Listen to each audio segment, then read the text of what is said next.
Bueno chicos, vamos a iniciar con nuestra clase 9 y se refiere a los genes ligados. Bueno, como sabemos, cada célula del humano tiene 46 cromosomas. ¿Sí? Nosotros tenemos, los seres humanos, 46 cromosomas que están en pares, es decir, tenemos 23 pares de cromosomas. En cada uno de estos cromosomas tenemos pues lo que son los genes, que son las características que nosotros vamos a heredar. Si podemos observar en la imagen, tenemos lo que es en la imagen de la izquierda, tenemos lo que es un cromosoma y tenemos los 23 pares de cromosomas. Si se fijan, están enumerados.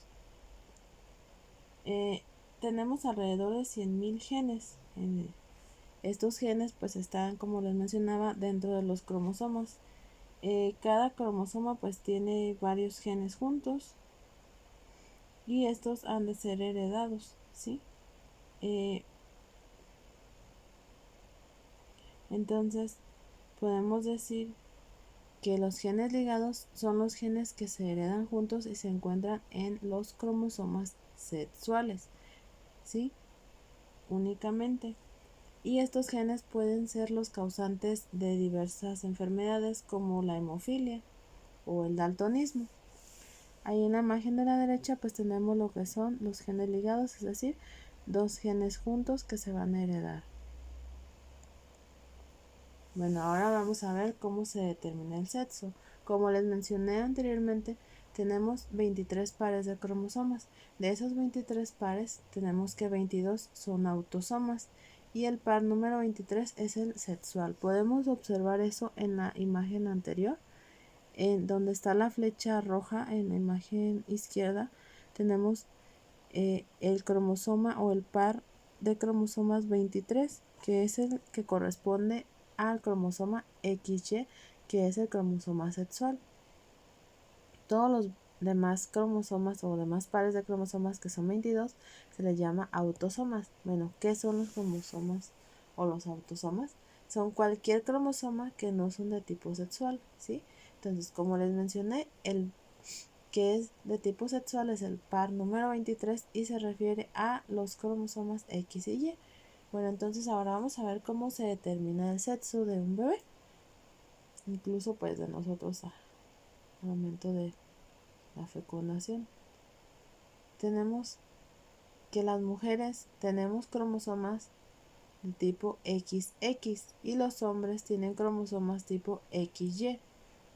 Nosotras las mujeres solamente, si se fijan, tenemos cromosomas XX, por lo tanto nuestros óvulos van a ser solamente con cromosomas X.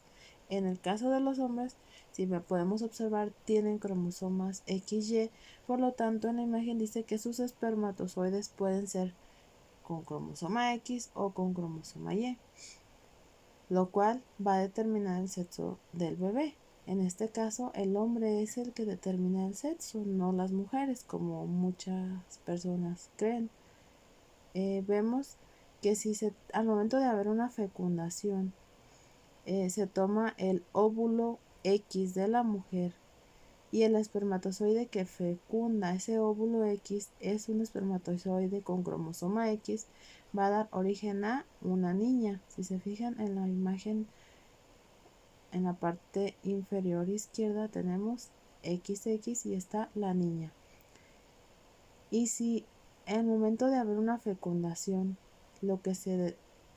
el óvulo que se fecunda X toma un espermatozoide Y, va a dar origen a un huevo o un cigoto XY, lo que va a dar origen a un niño.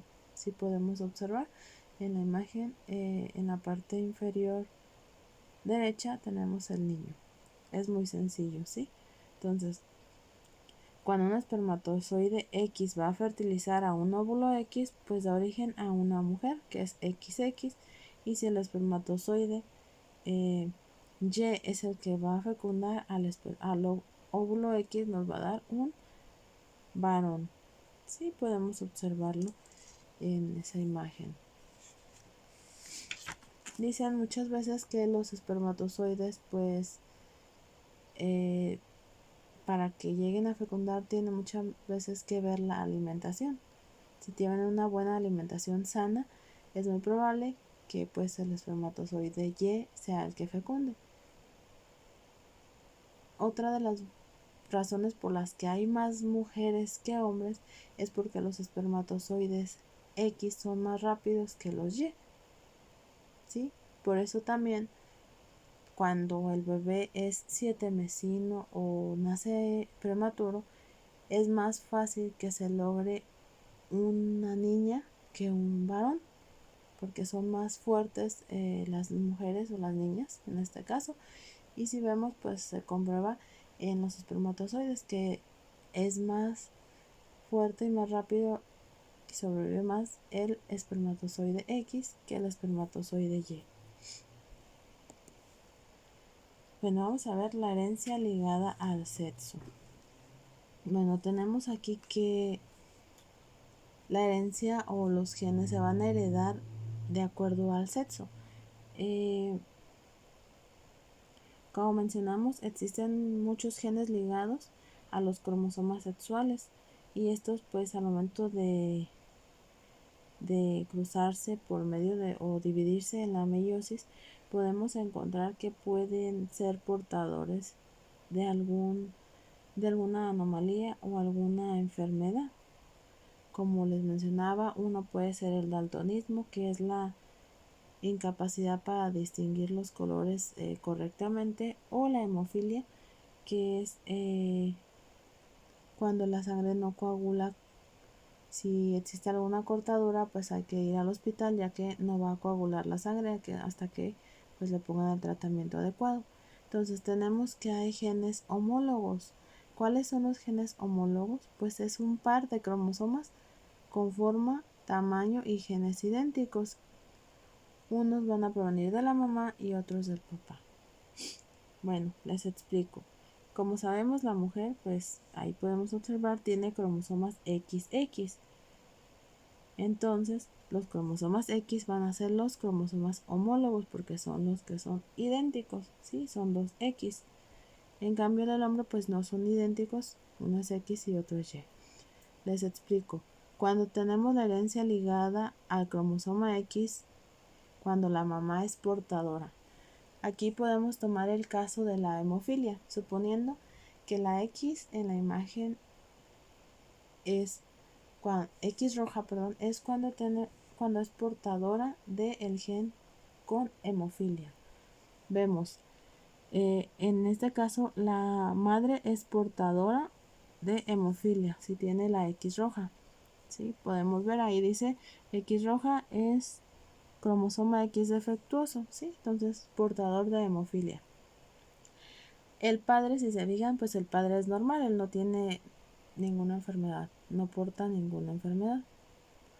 Ahora, si vemos, si al momento de haber una fecundación se fertiliza el óvulo X sano o normal con el espermatozoide X del padre, pues la hija va a ser una hija no afectada, ¿sí? Va a ser normal.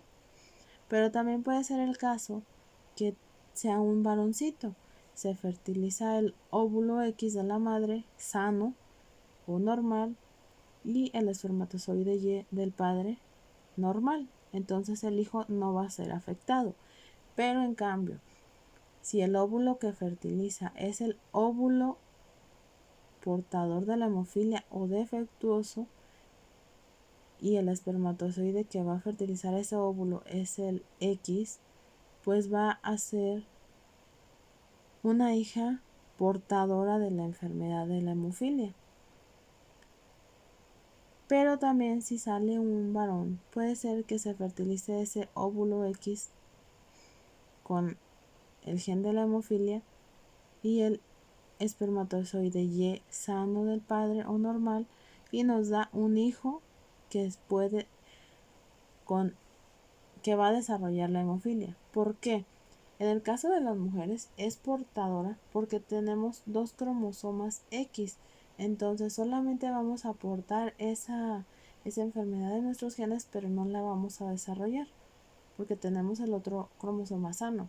Pero en el caso de los hombres, si se fijan, solamente hay un cromosoma X y es el portador de la enfermedad, y el cromosoma Y, pues ese no tiene nada y son diferentes, no son homólogos, por lo tanto él sí va a desarrollar la enfermedad. Ahora pasamos a la imagen de la derecha. Ahí es cuando el patrón hereditario es del padre, ¿sí? Suponiendo que ahí ahora de esa generación que tuvimos, donde el hijo es el afectado, suponiendo que ese hijo ahora desarrolló la hemofilia y se casa con otra persona, con una mujer sana, vemos qué probabilidades hay de que sus hijos salgan con hemofilia. Tenemos que la esposa o la mujer es XX y es sana. En cambio el padre pues sí es afectado y tiene hemofilia. ¿Qué pasa? Si se fertiliza el óvulo X de la madre es sano y el y el espermatozoide X del padre, pues ese espermatozoide es el afectado. Entonces, ¿qué va a pasar? Que la hija va a salir portadora. En el caso de que se fertiliza el otro óvulo sano de la mujer con el espermatozoide Y del hombre, que también es sano, pues el hijo no va a salir afectado. Pero también puede darse el caso de que otra vez se agarre el otro óvulo X de la madre y el espermatozoide X del padre, entonces ahí sí va a salir portadora de nuevo la hija. Y si se toma ese otro óvulo X con el espermatozoide Y, pues va a salir un hijo no afectado. Ahí tenemos la probabilidad de que pues las hijos van a salir 100% sanos, pero las hijas van a ser portadoras de la hemofilia. ¿Sí? Si vemos, cuando es el padre el que tiene o el que es afectado, los hijos no van a salir afectados. ¿Por qué? Porque únicamente está poniendo su espermatozoide Y, que es el sano. Cuando el espermatozoide X es el que fecunda, da origen a una niña y ella sí es portadora. ¿Por qué? Porque el papá es el que tiene ese gen portador. En el caso de la generación anterior, pues es una probabilidad del 50 y 50% de que salga un hombre o una mujer, de que la mujer sea portadora o de que el hombre sea el que desarrolle la enfermedad. Bueno, ahora continuamos con la evolución. Bueno, Darwin decía que el mundo no es estático, sí, que no estamos sin cambios, sino que siempre va evolucionando, va a haber un proceso en el que va a ir evolucionando continuamente el mundo. Él también lo que hizo fue explicar que la selección natural, para explicar el cambio que existe en los seres vivos. Él decía que todas las especies aumentan en razón geométrica, pero en cada generación el número de individuos permanece constante. Y pues así es. Hay una lucha siempre por el espacio y los alimentos, tanto en los animales como en los seres humanos. Siempre hay individuos o especies que van presentando variaciones genéticas o que van a empezar a heredar a sus hijos. Hay variaciones que pues ya, o cambios genéticos que se hacen constantemente hasta que llegan a formar otra nueva especie, ¿sí? Bueno, entonces, ¿qué es la selección natural? Pues es la sobrevivencia del más apto. Siempre sobrevive el organismo más fuerte, más el que mejor trata de, de sobrevivir, el más fuerte. Por ejemplo, les decía, cuando nacen unos cachorritos, siempre existe el más fuerte, el más vivo, el que siempre come, el más gordito, el más grandecito. Y siempre hay un animalito más débil, el que casi nunca come, al que le gana la comida, el que duerme mucho, al que todos apachurran, ¿sí? Siempre va a haber una selección natural y tal vez ese animalito débil muera. ¿Por qué? Porque la selección natural lo que hace es van a seleccionar el mejor organismo para que sobreviva. En el caso de la adaptación, bueno, ¿qué es la adaptación? La adaptación pues es la manera en la que los individuos resuelven, pues se adaptan al medio o resuelven los problemas que les presenta el medio ambiente. Bueno, entonces la adaptación, como les decía, pues es la manera en la que los organismos se adecuan al medio o la manera en la que los organismos resuelven los problemas que se les presentan en el medio ambiente. Y hay tres tipos de adaptación. Una es de nivel morfológico, nivel fisiológico y nivel de comportamiento. Pero esta variación tiene un proceso en el que interviene la variabilidad genética, es decir, los cambios que se van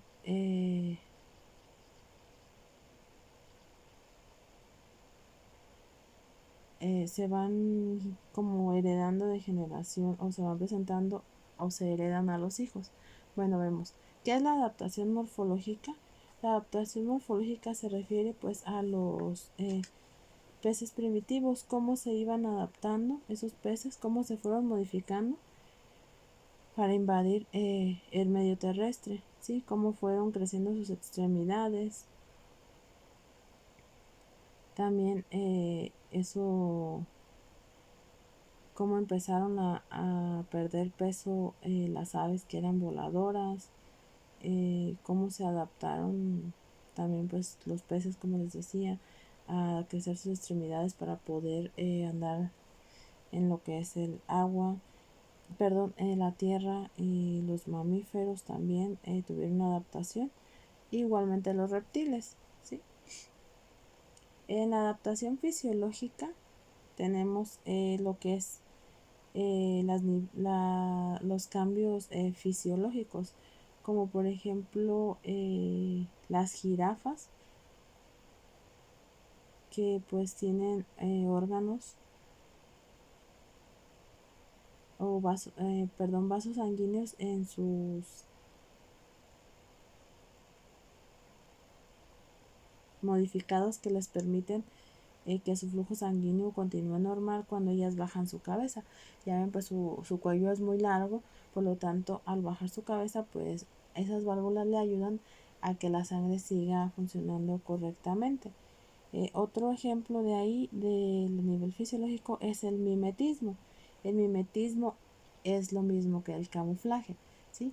Que es pues cuando algunas especies animales se tratan de esconder de sus depredadores o cuando sienten algún peligro o miedo.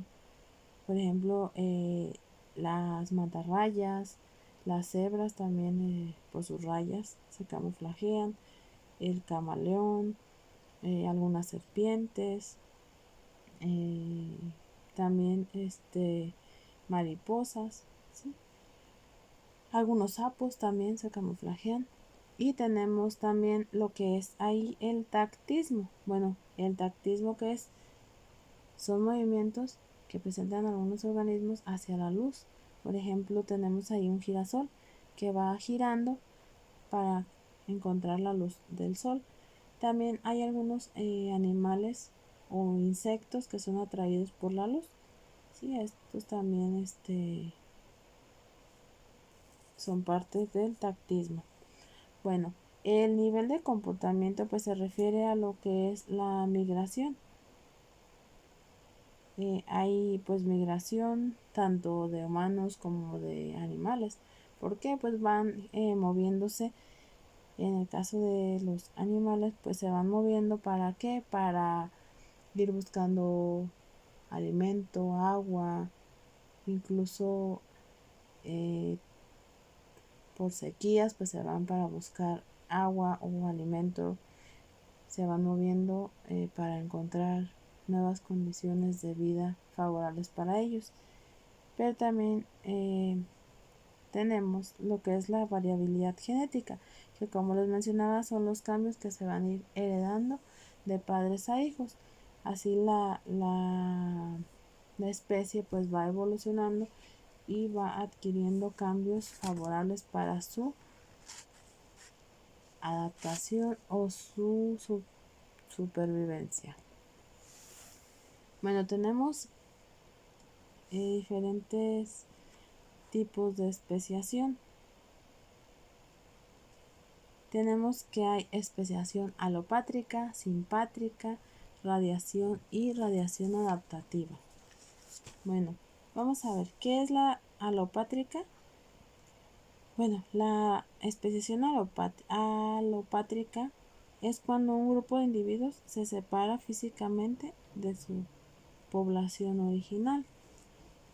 Tenemos como ejemplo las guacamayas que se encontraban en la parte del Amazonas y las que se localizaban en la costa del Pacífico en América del Sur. Aquí pues son dos poblaciones y estas dos poblaciones pues evolucionan de diferente forma, ya que existe una separación geográfica que serían las cordilleras de los Andes. Unas se quedaron del lado del Amazonas y las otras pues del Pacífico, del lado de la costa del Pacífico de América del Sur. Aquí pues las especies de guacamaya van evolucionando de diferente forma. Una pues el clima, los alimentos, todo es diferente, por lo tanto pues van evolucionando de diferente manera, se van adaptando a su medio de acuerdo a las características que se les presenten. Otro ejemplo de especiación alopátrica sería el ejemplo del chimpancés del río Congo. Ahí de un lado del río Congo hay chimpancés enanos y del otro lado del río había chimpancés normales. Originalmente pues eran una sola especie, pero debido al río pues se realizó como una frontera, se dividieron esas dos especies o esa especie de monos, unos quedaron de un lado y otros del otro, por lo tanto pues esto impidió que intercambiaran sus propios genes y pues se dieron dos poblaciones diferentes y con el tiempo pues se originó lo que es una diferencia en su genética. ¿Sí? Cada una evolucionó de diferente forma, igual por las condiciones del medio ambiente y pues cambiaron su especie un poquito.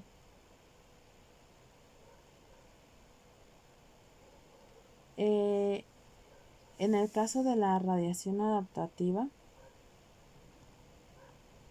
tenemos que, como dice, había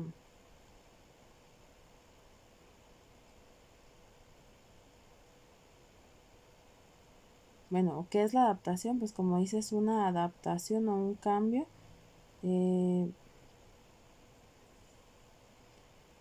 que se va realizando. Como indica, es un proceso que se va de adaptación para las especies y pueden llegar a llenar un nicho ecológico muy rápido, ¿sí? Van cambiando para poder, de acuerdo a las condiciones que les presenta el medio, para poder, valga la redundancia, adaptarse, ¿sí? Un ejemplo serían los pinzones de Darwin. Estos pertenecían a la familia de los fringílidos. Si se fijan ahí en la imagen, van teniendo especies diferentes, ¿sí? Las hijas van cambiando tanto su forma de pico, color, su tamaño, ¿sí? Cada una de estas especies se fueron adaptando. Se halla pues que el gen que explica el tamaño del pico Y también se halla que pues había una gran sequía, por lo tanto pues la alimentación era diferente, por lo tanto pues tuvieron que irse adaptando hasta llegar a evolucionar y tener un pico diferente. ¿Por qué? Pues porque hubo cambios, como les decía, tanto en el medio ambiente, había sequías,